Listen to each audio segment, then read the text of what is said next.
hoje. Gente, fala galerinha, mais uma semana aí, eu aqui sem TV ainda, né? Pra falar com vocês sobre esse Brasilzão, literalmente, né? Literalmente mesmo, assim.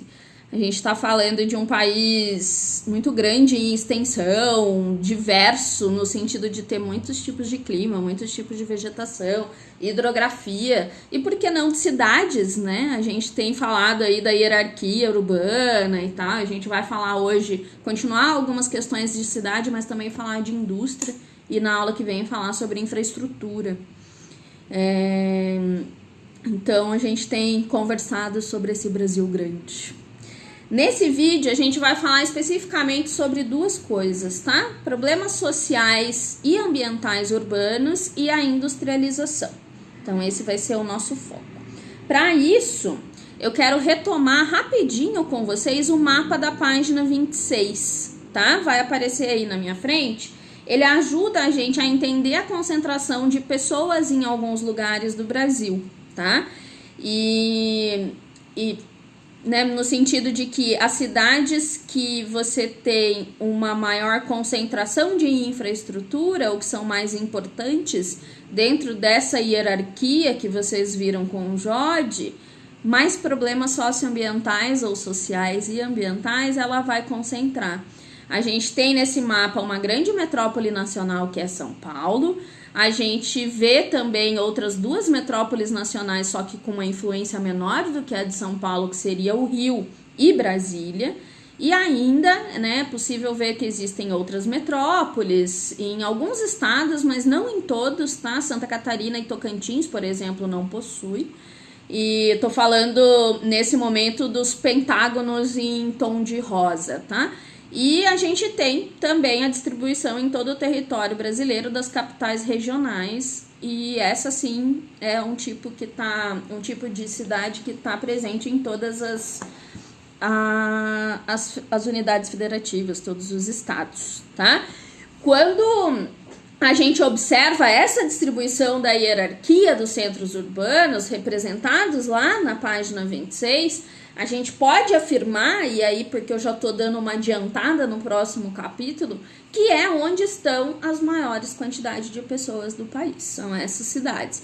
E o Brasil, ele tem cerca de 5.500, eu vou procurar e botar aí, mas são quase 6.000 municípios. E você vê que os que estão destacados são os que têm mais pessoas, então a gente não tem uma distribuição igual da população, né? Mas por que isso é importante? Porque a gente precisa entender por que determinados problemas sociais e ambientais estão concentrados em alguns lugares, em algumas cidades, né? E as grandes aglomerações, de maneira geral, que são as que têm maior destaque nesse mapa da página 26, ela gera uma necessidade de uma rede de serviços, de infraestrutura, de planejamento, que tem que ser proporcional ao número de gente que tem lá.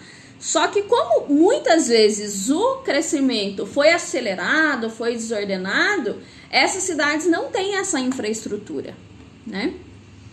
E é por isso que esse contexto é importante. Daí você vai dizer assim, mas quais são eles? Né? A gente tem ali, acho que começa na página 28, se eu não me engano, o desemprego, que é muito importante. Então, a falta de postos de trabalho, que acaba também se relacionando com questões de moradia, porque se a pessoa está desempregada, ela não vai poder pagar por uma boa moradia, e daí vai culminar num próximo problema que é a favelização, tá? Tá ligada à falta de moradia, a uma questão de déficit habitacional mesmo, tá? Então, em decorrência da remoção de famílias que vivem em áreas de risco de acidentes e tal, é necessário criar espaços com padrões ambientais, de saúde e tudo mais, só que nem sempre isso acontece, tá? De acordo com o IBGE, em 2010, havia cerca de 11,4 milhões de pessoas em aglomerados subnormais, que é o nome bonito que o IBGE dá para a favela, tá?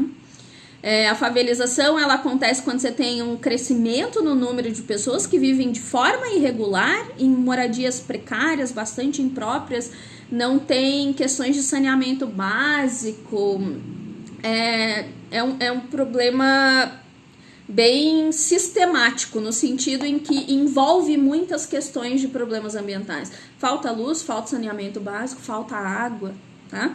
Então, esses dois, eles estão muito ligados uns aos outros, tá? Esses dois que eu digo, desemprego e favelização. Um outro problema, que tá na página 28, esse eu lembro especificamente, é a poluição. Existem diversos tipos de poluição, né, gente? Mas os mais comuns nas grandes cidades vão estar ligados à poluição atmosférica, que é a emissão de gases poluentes aí, que podem causar efeito estufa, podem causar chuva ácida. Poluição hídrica, tá? Então, nos corpos d'água, que ocorre pela falta de coleta, por maus hábitos também, né? Quando as pessoas jogam as coisas nas bocas de lobo, nos rios e tudo. E a poluição visual e sonora, que são características das grandes cidades mesmo. Estou falando de banners, de carros de som e tudo que são tudo isso são regulamentados pelas secretarias do meio ambiente, tá? Eu trabalhei um tempo na Secretaria do Estado do Meio Ambiente e tinha umas questões de poluição sonora, de festas e tal, né? Que são questões que as grandes cidades lidam. Na página 28 ainda tem uma outra coisa bastante interessante que tá ligado também a isso que a gente tá vendo, que são as ilhas de calor. As ilhas de calor, elas acontecem porque parte da cidade a gente não tem tanta área verde, não tem cobertura vegetal, não tem árvores, né?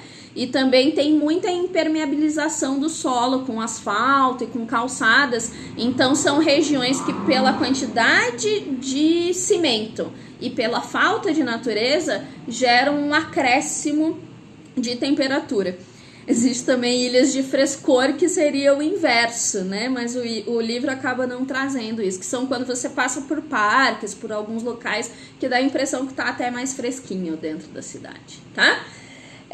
Na página 29 tem uns exercícios aí, e eu vou passar eles para vocês fazerem em casa, tá? Então depois eu falo deles. Indústria, na página 29 também, tá? O nosso livro, o que ele vai começar falando? Que a indústria está ligada ao setor secundário da economia. Então é oposição àquilo que a gente estava vendo no capítulo passado, né? Que era do setor primário da economia da área rural, tá? Então a gente está trabalhando com o setor secundário nesse momento. Existe o setor terciário ainda, que é de serviços, que é onde a maioria das pessoas trabalham, tá? Mas nesse momento a gente está vendo da indústria.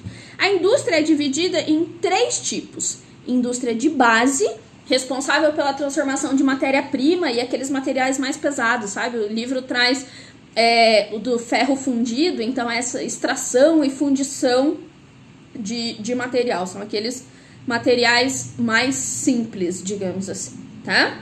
Não tem um grande agregamento de tecnologia em cima dele, é retirada e transformação primária.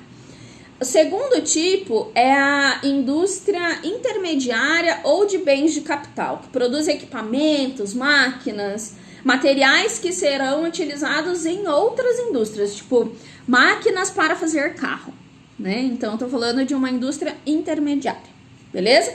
E daí, por último, o terceiro tipo de indústria seria as indústrias leves ou de bens de consumo, tá? Esse bem de consumo é aquilo que a gente vai consumir rápido, tá? Ou não tão rápido, não é verdade? Que seria uma indústria de bens de consumo de bens não duráveis e de bens duráveis. Os não duráveis seriam remédio, comida, tá? E de bens duráveis seriam os eletrodomésticos, geladeira, ou então carros. Talvez seus pais não concordem tanto que hoje são bens duráveis, porque eles vão dizer assim, os seus avós, talvez. Vão dizer assim, na minha época você comprava uma geladeira e durava 25 anos, agora não dura nem 5. É verdade, mas ainda é considerado um bem durável, tá? Então, os tipos de indústria estão nas páginas 29 e 30, caso tenha ficado algum tipo de dúvida para vocês. Ainda na página 30, o autor traz uma contextualização do assunto no Brasil, né, da indústria, colocando logo nos 2 primeiros parágrafos, colocando logo após os primeiros parágrafos um trecho que eu quero ler com vocês, tá?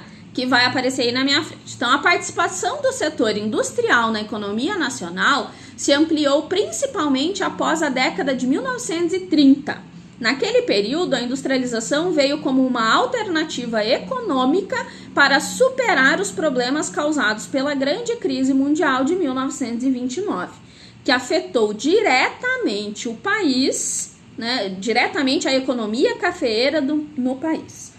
Outra característica da industrialização brasileira foi a busca por produzir internamente o que antes era importado de outros locais. A estratégia de substituição das importações, essa estratégia é o oposto daquela adotada por países asiáticos como China e Coreia do Sul, por exemplo, os quais privilegiaram a produção para competir no mercado externo para exportação, isto é, adotavam um modelo de industrialização denominado plataformas de exportação. É importante essa contextualização para a gente, porque até 1930 o que predominava era o café. A indústria chega por causa da quebra da bolsa, né, a industrialização de outras coisas, mas ainda por conta dessa ligação com a cultura do café que acontecia no estado de São Paulo, principalmente, a gente ainda tem uma industrialização bastante concentrada naquela região, tá? Hoje, cerca de 15% da nossa população economicamente ativa, que seria entre 10 e 65 anos, mas muda um pouco, né? No Brasil, a gente pode ter menores aprendizes, mas tem uma série de coisas nas quais não pode se trabalhar e tudo, mas hoje a gente tem cerca de 15% da nossa população que pode trabalhar empregada nesse setor industrial. E uma outra coisa importante, né, para a gente ter atenção, é que para que uma indústria produza alguma coisa, ou seja, qualquer coisa, ela precisa de matéria-prima e de energia, o que acaba causando um impacto ambiental também, direto ou indiretamente, tá? E por isso, órgãos nacionais e internacionais forçam a diminuição desses impactos, seja através de leis ou de formas voluntárias, né? Geralmente leis. Existe uma série de certificados, inclusive certificados ambientais, que tentam fazer com que as indústrias atendam a essas demandas de certificados e daí ganhem uma determinada pontuação e tal, tá? Na página 31 e 32 do livro, a distribuição das indústrias brasileiras, eu já dei uma adiantada, né? Vai aparecer um gráfico e um mapa aí na frente. Eu dei uma adiantada no sentido de dizer que a nossa industrialização ainda está muito concentrada ali no Sudeste, né? Então a gente viu ali, só vou me repetir porque é importante, o professor repete as coisas, tá, gente? Então assim, nós vimos que a industrialização no Brasil começou de maneira mais importante a partir de 1930, e como São Paulo era o centro da economia no país, por causa da ligação com as lavouras de café, a melhor rede de abastecimento e de transporte estava nessa região, coisa que se vê até hoje, tanto nesse mapa aí, como com uma concentração considerável de indústria no Sudeste, lembrando que estamos falando de São Paulo, Rio de Janeiro, Minas Gerais e Espírito Santo. Outros fatores que também influenciaram nessa concentração estão todos ali na página 32 agora, tá? O mercado consumidor, então quanto mais próximo dos consumidores, menor o valor de transporte, o que acaba baixando a mercadoria, mas não é o mais importante, tá? Caso contrário, não se teriam tantas fábricas de coisas na China, né? Matéria-prima, disponibilidade e proximidade é muito atrativo, mas também não é determinante, porque não se teriam tantas fábricas de tantas coisas diferentes na China, né? Mão de obra, que é tão importante o valor dela que as indústrias investem em países com mão de obra mais barata, que é o caso da China. todo o Sudeste Asiático, tá? A China, ela acaba sendo um caso emblemático, mas a gente também tá falando do Vietnã, a gente tá falando da Tailândia, de vários outros países ali naquela região, tá? É até bom falar, porque senão fica estereotipado.